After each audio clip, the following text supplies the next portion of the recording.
বাংলাদেশের মন্তব্য প্রত্যাখ্যান করে কি বলল ভারত? সম্প্রতি বাংলাদেশ ও ভারতের মধ্যে কূটনৈতিক উত্তেজনা বেড়েছে।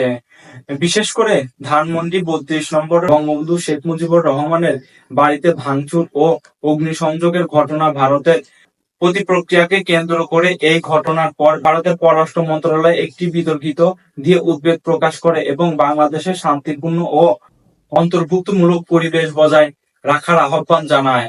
তবে ভারতের পররাষ্ট্র এস জয়শঙ্কর বাংলাদেশের বর্তমান সরকারের কিছু মন্তব্যকে হাস্যকর বলে অভিহিত করেন এবং বলেন ভালো সম্পর্ক রাখতে চাই, অন্যদিকে যা কিছু ঘটবে তার জন্য রোজ সকালে উঠে দোষারোপ করবেন তা হয় না, এটা সিদ্ধান্ত নিয়ে নিন। বাংলাদেশের পররাষ্ট্র মন্ত্রণালয় ভারতের এই মন্তব্যকে অপ্রকাশিত অনাকাঙ্ক্ষিত বলে উল্লেখ করছেন। পররাষ্ট্র মন্ত্রণালয়ের মুখপাত্র মোহাম্মদ রফিকুল আলম বলেন, আমরা প্রতিবেশী দেশটিকে নানা ধরনের বিরূপ পরিস্থিতি হতে দেখেছি, কিন্তু বাংলাদেশের কোনো রাষ্ট্রের অভ্যন্তরীণ বিষয়ে সরকারিভাবে কোনো বক্তব্য প্রদান করেন না। অন্যদিকে কাজে কোথাও বাংলাদেশের এবার ধরনের আশা প্রকাশ করে শুক্রবার এই বক্তব্যের প্রক্রিয়া জানিয়েছে।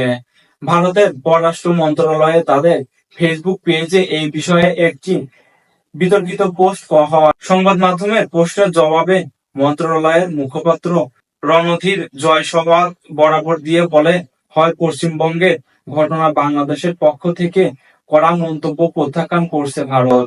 বাংলাদেশ সংখ্যালঘুদের উপর চলমান নির্যাতনের বিষয়ে ভারতের উদ্বেগের সমান্তরালের একটি রূপ দেওয়ার প্রতিচ্ছবি ও গোপন উদ্দেশ্য প্রাণীদের চেষ্টা এটি বলে তিনি বাংলাদেশের এই ধরনের অপরাধের সংখ্যালঘু নির্যাতনের জন্য দায়ী মুক্তভাবে ঘুরে বেড়াচ্ছে বলেও উল্লেখ করেন মিস্টার জয়সওয়াল। ভারতের পররাষ্ট্র মন্ত্রণালয়ের মুখপাত্র আরো বলেন, অযৌক্তিক মন্তব্য ও ভালো সমাজের চেষ্টা না করে বাংলাদেশ তারা নিজের সংখ্যালঘুদের অধিকারের রক্ষার দিকে মনোনিবেশ করলেও বরং তারা ভালো করবে। বর্তমানে পরিস্থিতিতে দুই দেশের মধ্যে পারস্পরিক শ্রদ্ধা ও কূটনৈতিক সংযম বজায় রাখার গুরুত্বপূর্ণ, উভয় পক্ষের উচিত অভ্যন্তরীণ বিষয়ে মন্তব্য করা থেকে বিরত থাকে, সম্পর্ক উন্নয়নের দিকে মনোযোগ দেওয়া।